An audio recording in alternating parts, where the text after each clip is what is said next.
channel 113 on Star Time and 502 on Free TV every Monday 6:30 p.m. to 7 p.m. Role Model, it promises to be educating and interesting. Watch out. Yes, it promises to be educating and interesting. That is the one coming from that jingle. Yes, when purpose is not discovered, abuse, they say, is inevitable.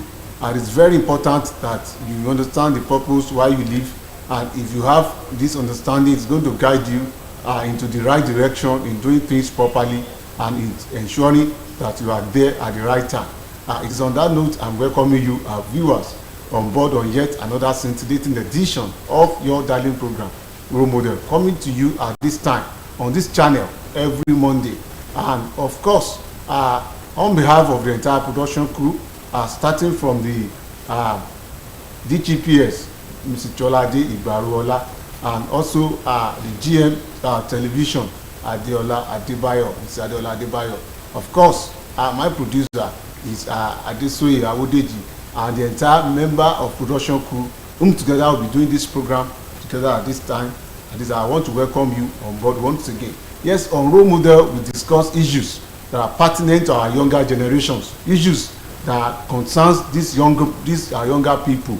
It is very important that if you want to have a better society that can stand the test of time, if you want to have a society that can, last longer, devoid of all these social vices and all these issues that we see all around us today, it's very important that we get it right. And how do these young people get it right? It is when you and I, we do our own part, we are fulfilling our own responsibility, then everything will be all right. On several episodes of this program in the past, I could remember vividly we have discussed a lot of issues that keep our younger people moving forward. And today also will not be an exemption. But before coming to that, my guest is already seated in the house in doing justice to our area of focus on today's edition of the program. And who is my guest?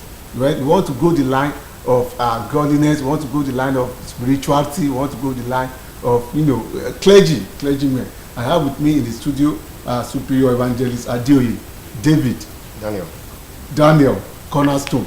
Yes, it's the one I have with me on today's edition of the program. He's our role model for today. You are welcome, sir.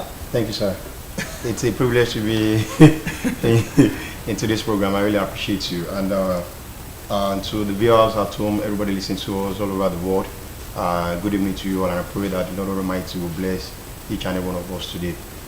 Thank you once again for having me. Yeah, it's a pleasure. Yes, straight to the. But let's start on this question. Usually, some of our viewers at home, the younger generations, and virtually all our, even the adult one, want to meet you and know more about you. Can you please tell us more about yourself, your educational background, and some things like that, little things? Okay, I'll just be brief, okay. Because like I said, that we don't have much time. Yeah. And out of the little time, we still have to make sure that people knows us. My name, once again, is Super Evangelist Adeola Adamlari Daniel, popularly known as Cornerstone, the shepherd of CCC, Luli Covenant Cathedral, Union Osun, behind the All Baptist Nation Church.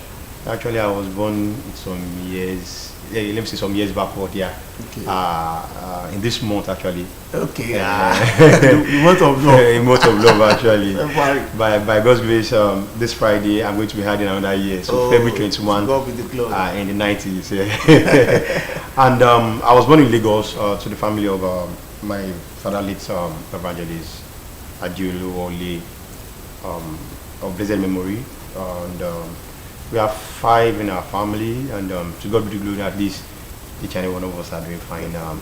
I did my primary school at Lagos, Bright Scholar, and then moved back to Osun State at Osogbo. I first attended CAC Grammar School, Gomi. That was where I did my JS1 and JS2. Then before I had to this is killing my my spiritual dad. He's also late now.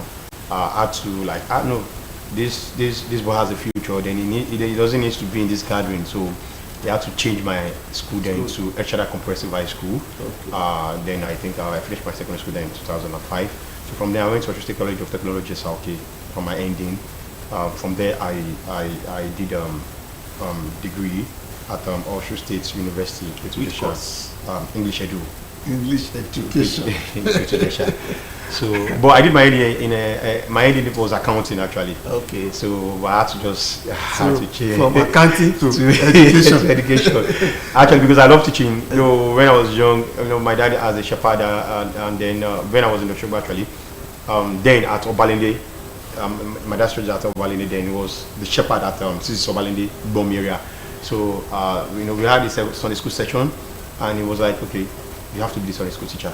So, you know, I love teaching and passion for teaching. Yeah, exactly. I love being around the children, so I always watch them to grow, because that is always the privilege that I receive from my own father. So let me say my father, because he always wants the best for us, and that is why he do tell us that whatever you want to go any length in education, he is going to be there to support us. Anything outside education, no, he doesn't want to listen. But if you want to do anything about education or anything about schooling, once you just tell him, he's ready to support you. Okay. So, and verily, like that. So, and you find yourself. And here we are today, also in the field. I know actually before becoming a shepherd, I've worked in several organizations. I've worked then Powered Incorporation. It was still NEPA as a marketer. From there, I moved to banking, Eco Bank, like a relief. From there, I traveled to Abuja to one microfinance there. I did as a credit officer there. Before I was like, I think time is not on my side again, because I have a limited time to work actually. Okay. You know, right from my childhood, I know that I have a call. So and that is where I'm going now. Stop that. Let me now come to that, because a lot of some of our viewers who are watching us right now, will say, okay, this following your antecedents, all these things you have said, from accounting, education, and things like that, passion for teaching and all this. By the end of the day, you landed in the ministry. In God's vineyard, in God's work, and it's very good. But let's look at it this way: your passion, this spirituality, this work of God that you are doing, is it because as a result of your parents are into it, and you also want to take people from it, or because a lot of younger people are also watching up, or peradventure from said you had a call from God, you are sure this is what you want to do, and if that is if whatever it is, an advice for people who are watching, that for the fact that somebody is educated, because it doesn't mean your parents might be into ministry and you also be in the ministry. You might not be there. Yeah, it's exactly. Not compulsory. Exactly. Because a lot of people, they just force it on their children that, okay, you must, at the end of the day, you see what is coming out from that place.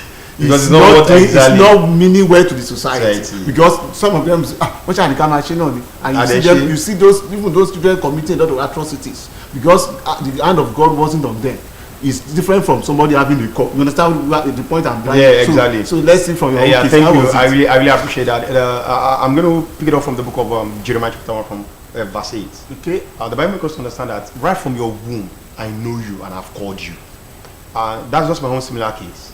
Right from my mom's womb, I've been anointed and called. So in our own denomination, on the 7 days or 8 days of naming, you know, they would give messages.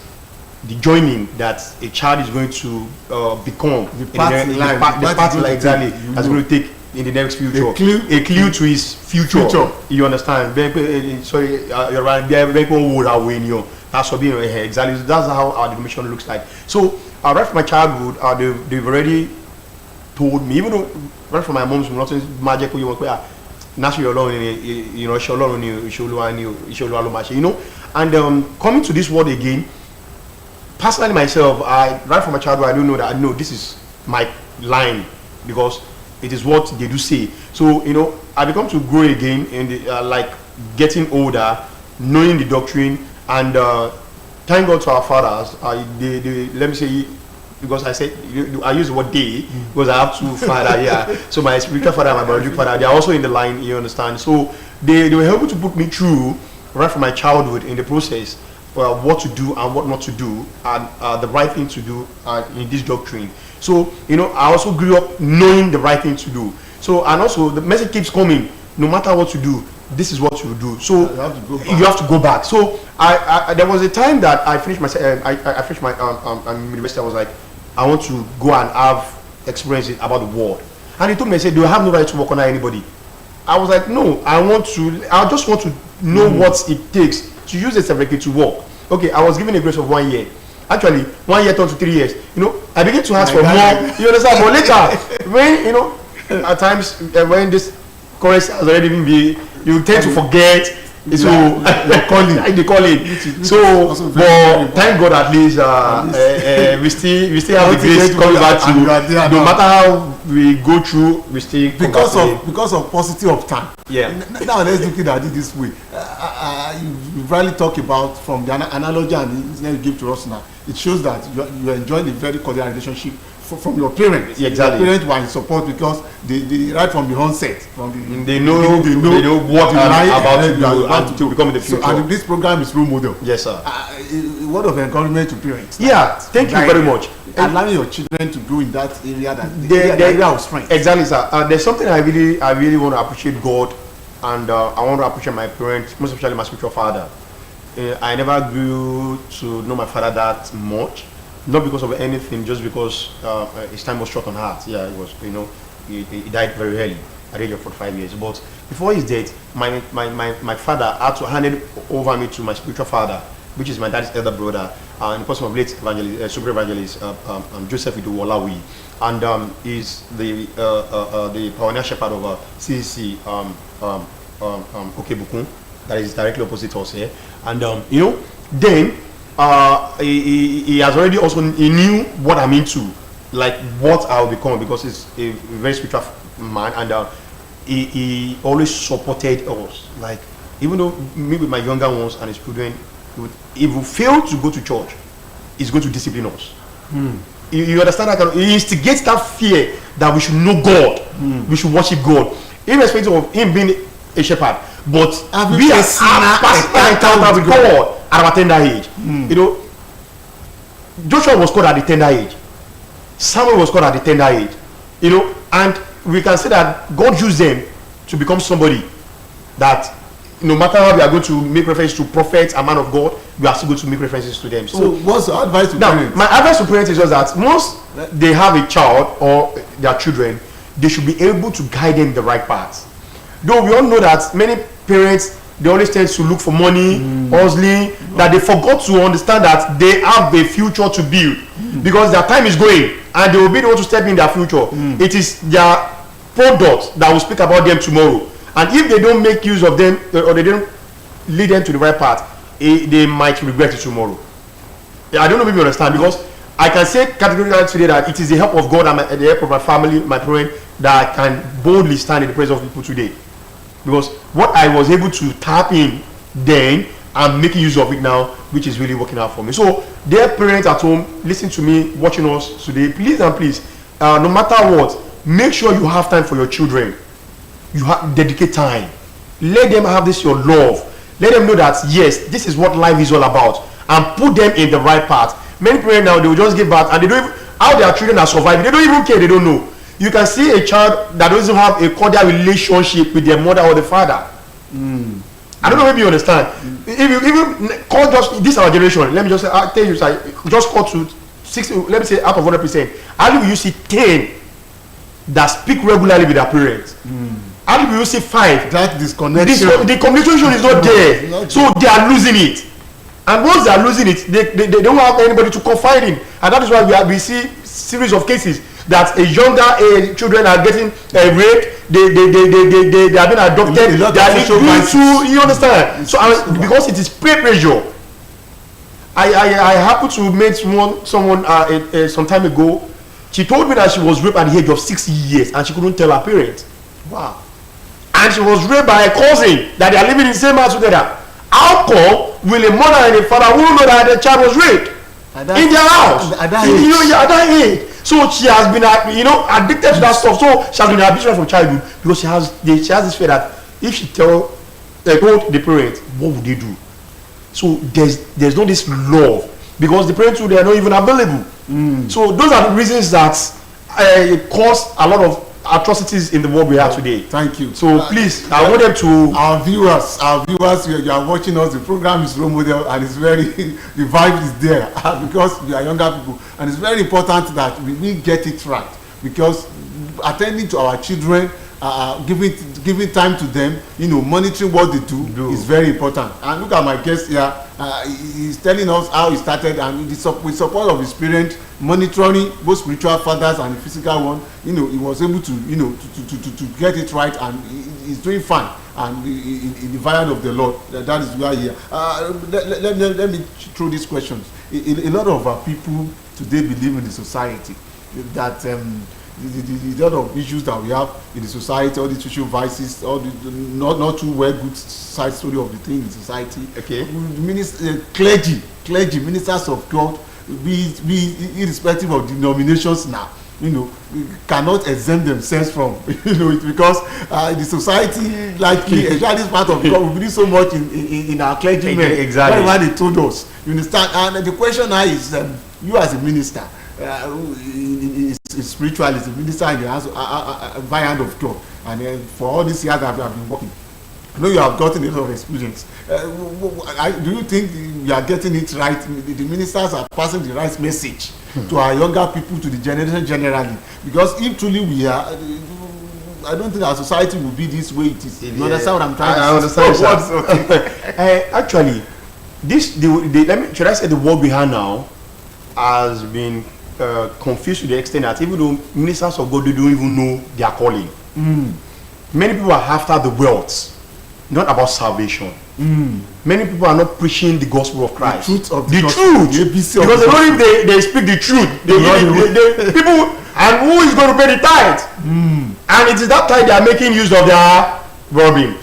And that is not the focus. And that is not the focus. It is the salvation, the soul that you are winning to Christ that matters. Now, there are some cases that happens.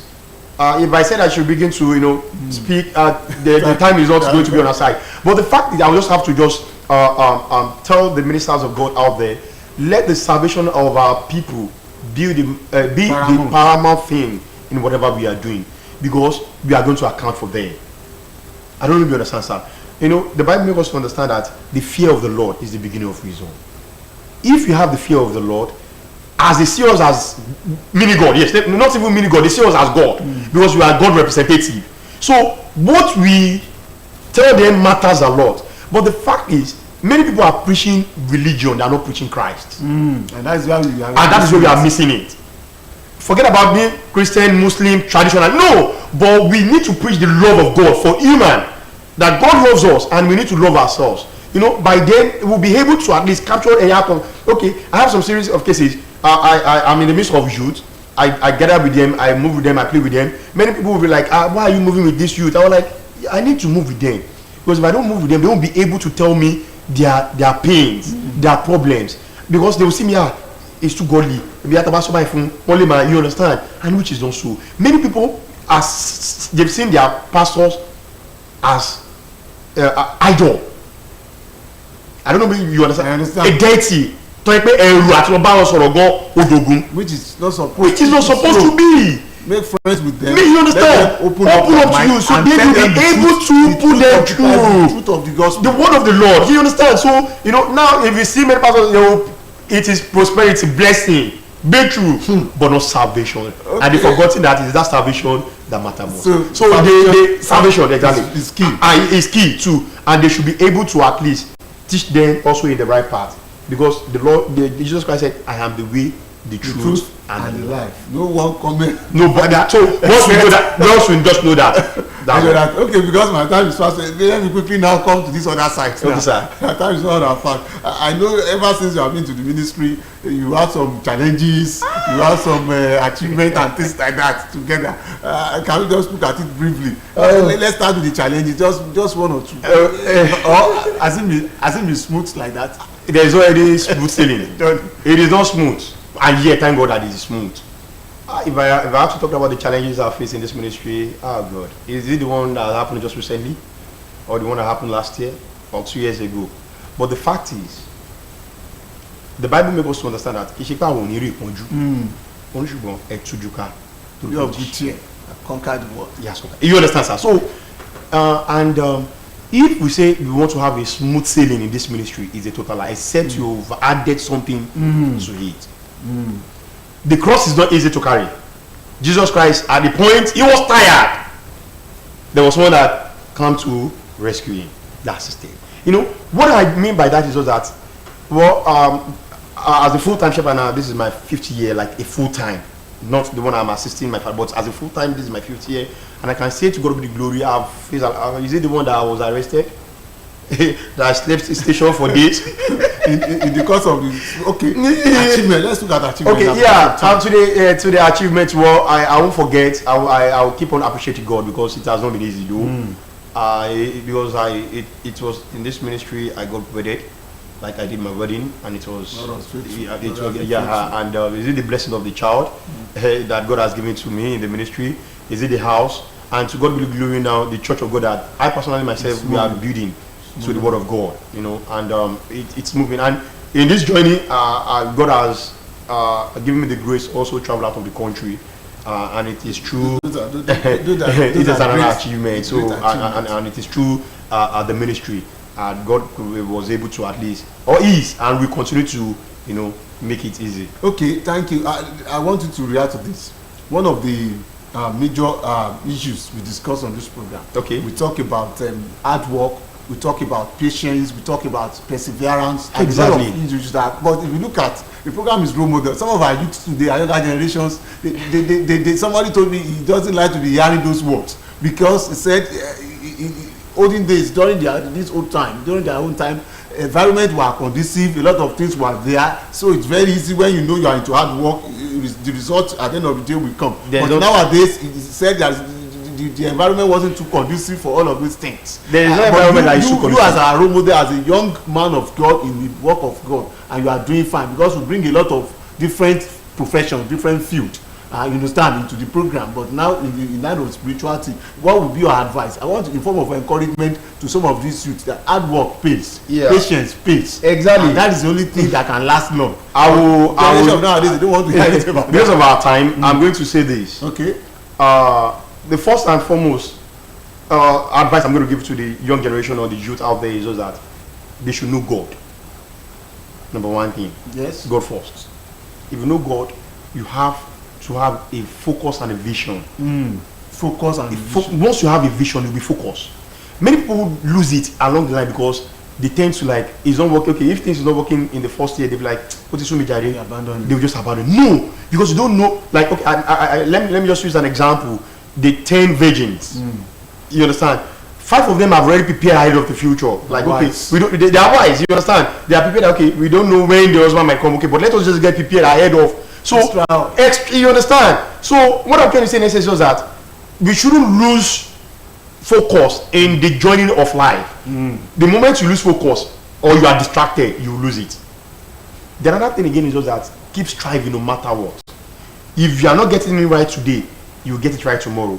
Many people that succeeded today that we are seen as great men out there, or great entrepreneur, great businessman, Dagote and the likes, Tedola and the like, they didn't lose hope in a day. Once they fail, they will try again another business. Okay, I failed this in this business, let me just keep on trying until they get it right. So what I'm trying to say in this is that don't lose focus. Try as much as possible, keep on striving till you achieve your goals, because it is not easy to burn a candle.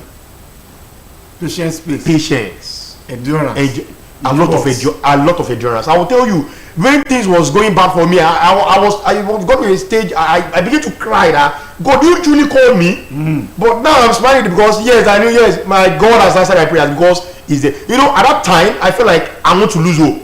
But thank God to my wife, she was going to tell me, no. If you are getting big, what do you want to preach to other people? You know, I was jail myself like no.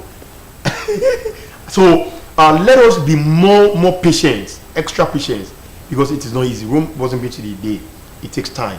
Okay. So if they didn't get it right today, definitely they'll get it right tomorrow. So please don't lose focus. Keep striving, keep focusing, and make sure you put all your best in everything you do, because you don't know who is noticing or which is watching. Okay. Superior Evangelist Daniel, time is not on our side, but I want you to give your word of admonition. One, to parents, to other clergy, ministers of God at this time, to our younger people, and actually even the government. the society is not getting it right because a lot of violence in the society. Exactly. And all of these things, all of these people, these stakeholders are mentioned.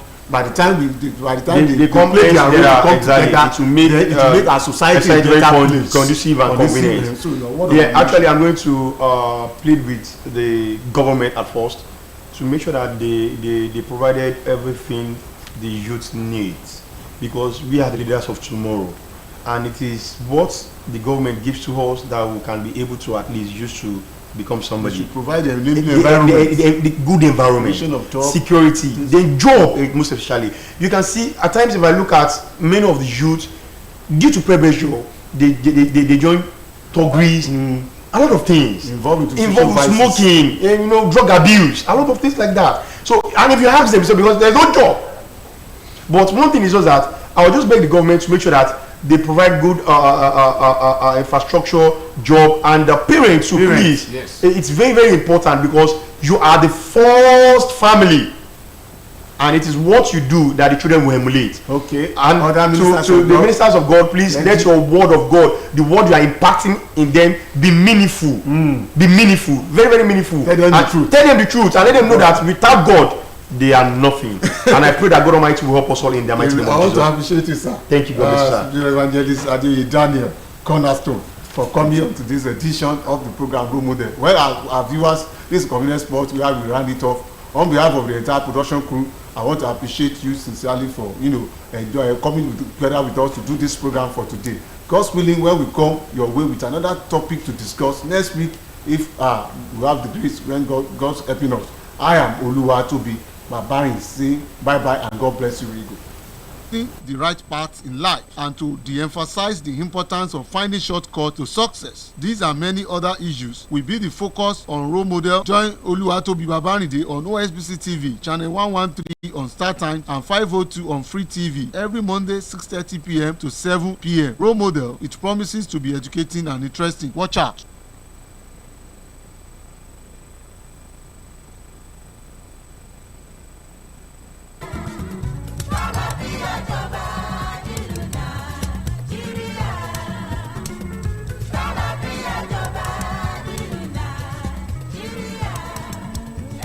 àlàáfíà lójú o àlàáfíà ló ṣe pàtàkì níbi tá a dé dúró yìí ẹ má jẹ́ àṣe ohunkóhun tí yóò fa òkùnfà èyí tí nàìjíríà tí ó fi dàrú tí yóò fa òkùnfà tí iṣẹ́ takuntakun àwọn aṣáájú wa tí yóò fi mẹ́hẹ̀ ṣe é ti gbàgbé ní sẹ́ẹ̀ wípé bọ́ọ̀dẹ̀ òdùn bí ìgbẹ́ ń rí o bí ìró wọn bá ń dún ẹ̀wù tí aládàá ń yàdá tó ní paná ń yọ paná tó ní dà ń yọ dà tó ní gbóngbó ń yọ gbóngbó bàbá ò mà ní rọmọ ayagan ọ̀nì dà ní sùwìtì.